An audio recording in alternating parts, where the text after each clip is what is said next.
Kumusta po kayo? Bago po ang lahat, first things first.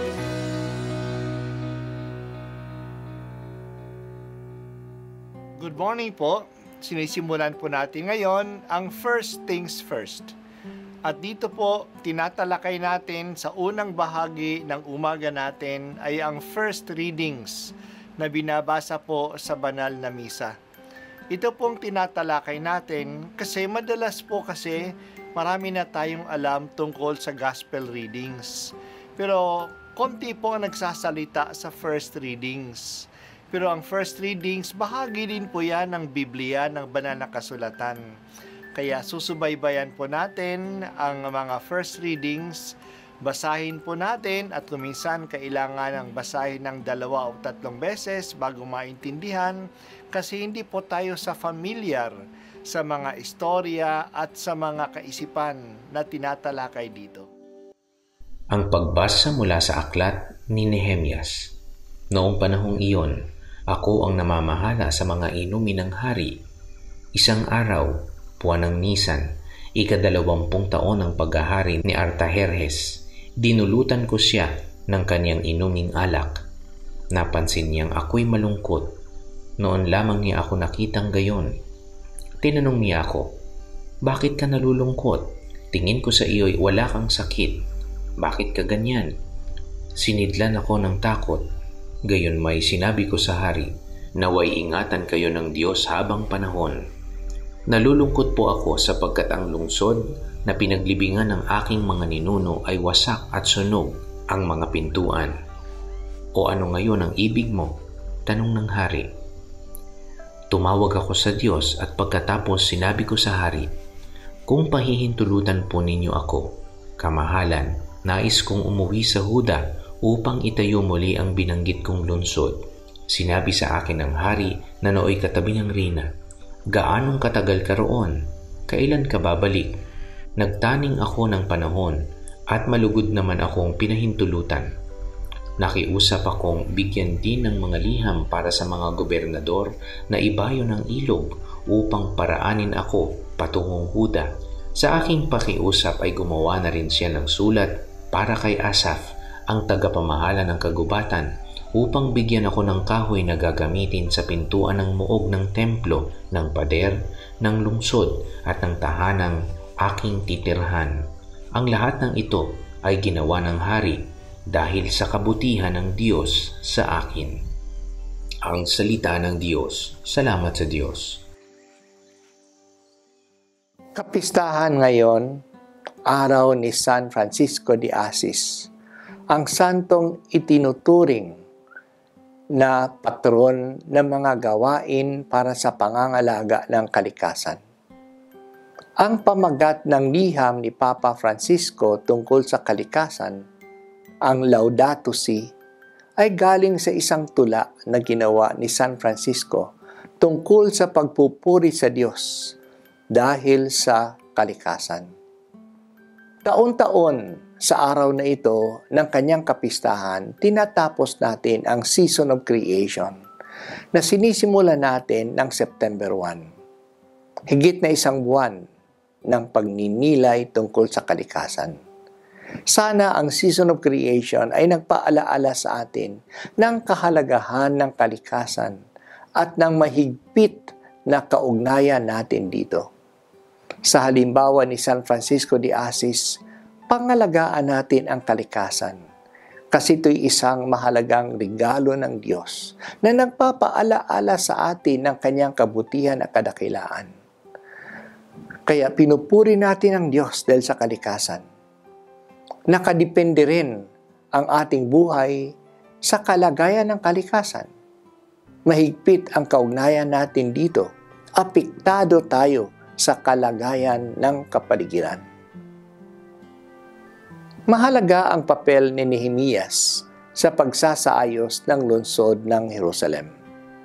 Pagkatapos ng pagkatapon sa mga Hudyo sa buong impero ng mga Babylonians.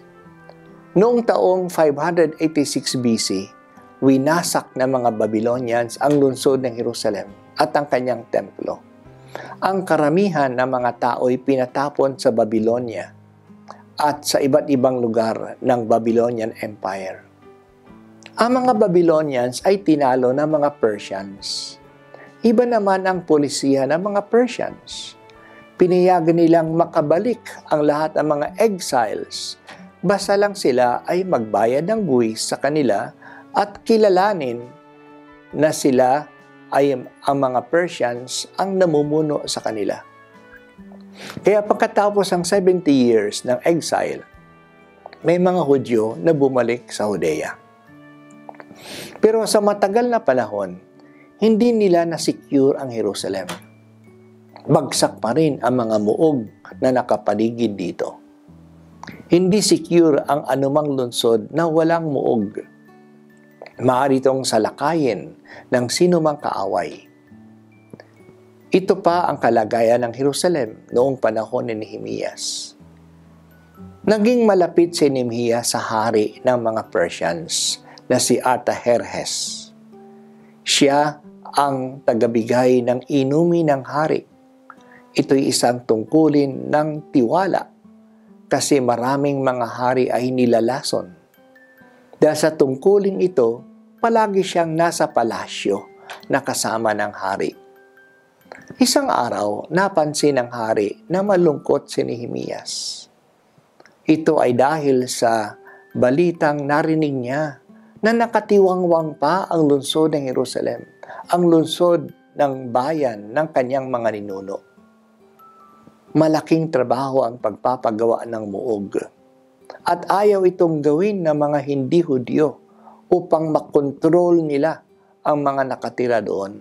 Naglakas loob si Nehemias na humingi ng pahintulot sa hari na payagan siyang pumunta sa Jerusalem upang ayusin na ang kalagayang ito. Pinayagan naman siya at ginawa siyang gobernador at binigyan siya ng pahintulot na kumuha ng mga kahoy sa kagubatan ng hari.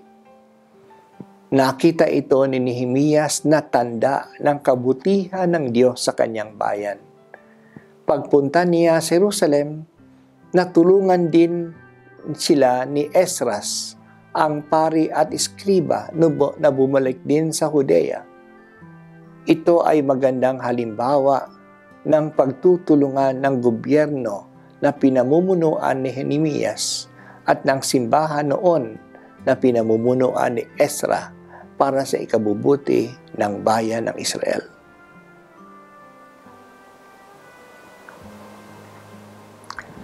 Makikita natin dito ang pagmamahal ni Nehemias para sa kanyang bayan at sa kanyang kababayan. Maayos na ang kanyang kalagayan sa Persia. Mataas ang kanyang tungkulin sa Persia Empire at may tiwala sa kanya ang hari. Pero hindi siya masaya habang ang pangunahing lungsod ng bayan ng kanyang mga ninuno ay hindi pa maayos ang kalagayan. Nag-volunteer siya na itayo ang mga muog nito. Ito'y hindi madaling gawain. Nagkaroon siya ng maraming kaaway kasi ayaw ng ibang mga lahi sa paligid ng Judea na maging secure ang Jerusalem.